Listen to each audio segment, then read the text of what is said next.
Hello there, my name is YM from Sister Yiddishkeit, and I wanted to talk to you all today about a subject that is very near and dear to my heart, and that is LGBTQIA liberation.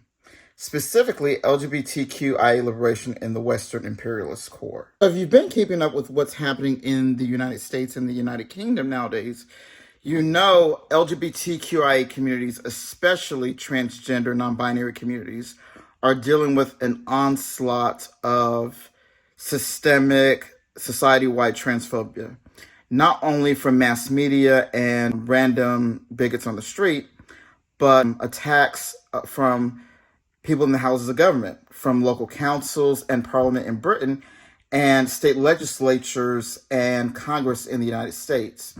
Now, obviously, a lot of these transphobic attacks are led by people on the right wing, the Conservative Party, aka Tories, in Britain, and then the Republican Party, aka the GOP here in the US. And it's being led by politicians such as Jacob Rees-Mogg, Marjorie Taylor Greene, just people on the right wing side of the aisle. But that's not the only problem. Right-wing politicians know that they could not weaponize transphobia or queerphobia without the endemic queerphobia of the societies that we live in, namely the English-speaking Anglo-colonial world, or what I like to call the Anglo Empire.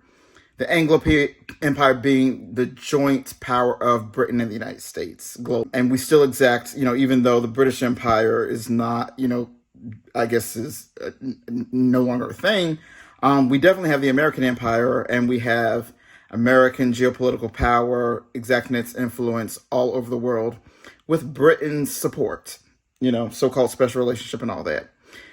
And so for those of us who live in the United States, United Kingdom, Canada, Australia, what have you, we're facing an onslaught of future queerphobic attacks.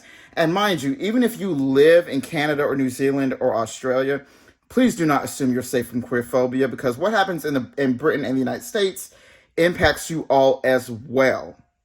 And it also impacts all the English-speaking former colonies around the world, in Asia, Africa, the Caribbean, the Pacific Islands, what have you.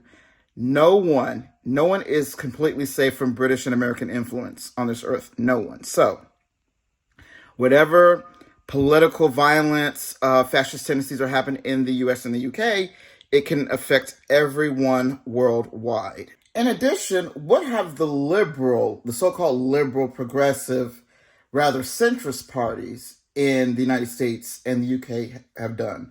Like, what is Labor? What is the Labor Party doing to protect transgender rights? Not much of anything. What is the Democratic Party here in the USA doing to protect transgender rights? Basically sitting on their hands. Now, President Biden says that he supports the transgender community, that he is with us all the way, but as there have been 300 anti-trans bills introduced across state legislatures in the USA just in 2023 alone, since January. So what is President Biden or the cabinet doing to combat this onslaught of state-based transphobia and transmisogyny?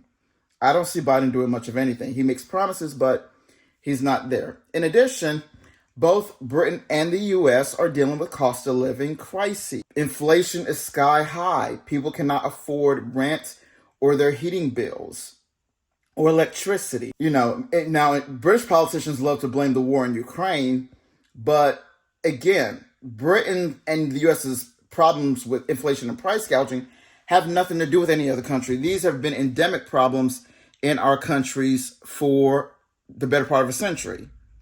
Whenever there's a crisis, power companies, retailers, they raise prices. That's what happens. Utilities and retailers and wholesalers raise prices because they can, because capitalism has free reign in the Anglo Empire.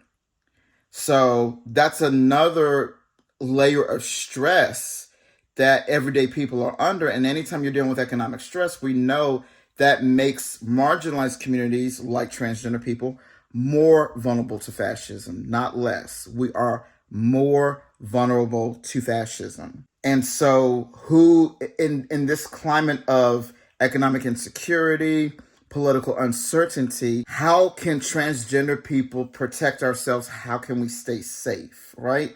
And I also want, for a lot of LGBTQ people, those of you who tend to be of the white and cisgender persuasion, I need you to think about the statement that other countries, particularly countries in the global south, the former colonies of the British Empire and the United States, Haiti, Nigeria, Kenya, Jamaica, wherever, as if they have problems with queerphobia and we as LGBTQIA people are unsafe in those global south countries, but somehow we're safe at home. And like, we know that's not the case.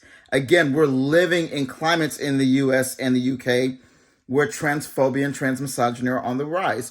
So how in the world is the global south in Africa and Asia, the Pacific Islands and the Caribbean, how are they to blame for our endemic queerphobia and transphobia? How is the global south to blame for British and American transphobic bigotry? Like, I need somebody to explain that to me, okay? Especially since we are, the Anglo Empire was the entity that brought state-sanctioned, legalized, legislative queerphobia to the former colonies. That's why so many countries from Egypt to Pakistan to Nigeria have sodomy and crimes against nature laws to this very day, because they're an outgrowth of British transphobic and homophobic laws. That's why they still have them.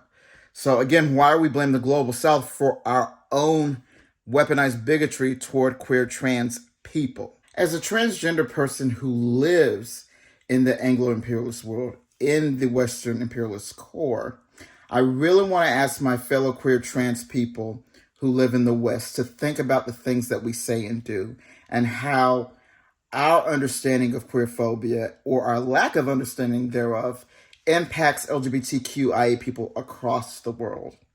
The last thing we want to be doing is perpetuating homonationalism and the pink washing of Anglo-colonial life across the world, because we need to be honest.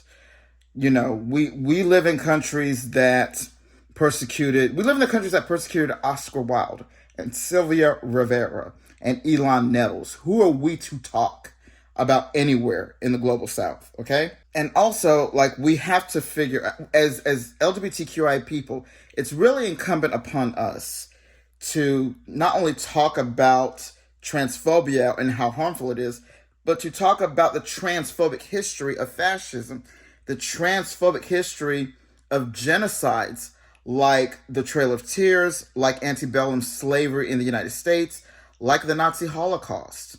In the Nazi Holocaust, the first people that the Nazis attacked were transgender people and their doctor, a gay Jewish doctor named Magnus Hirschfeld. Please look him up if you don't know who he is.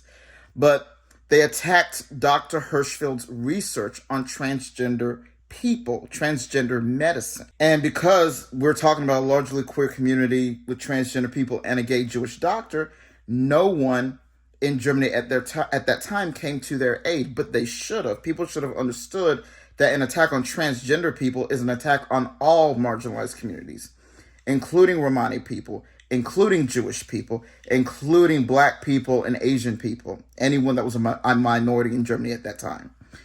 People should have understood that. Just because you are not transgender or gay does not mean you are safe. We want people to learn from our history, learn from the history of queerphobia and transphobia. We have to remember, and we have a duty, especially for those of us who are white, who are English speaking, who come from wealth.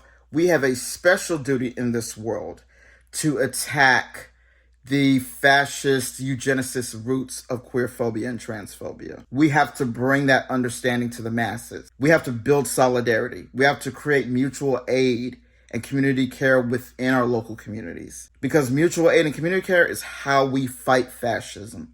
Fighting back against the economic violence from the ruling class and the state is how we fight queerphobia and fascism, y'all. Okay? So I just wanted to say that to y'all.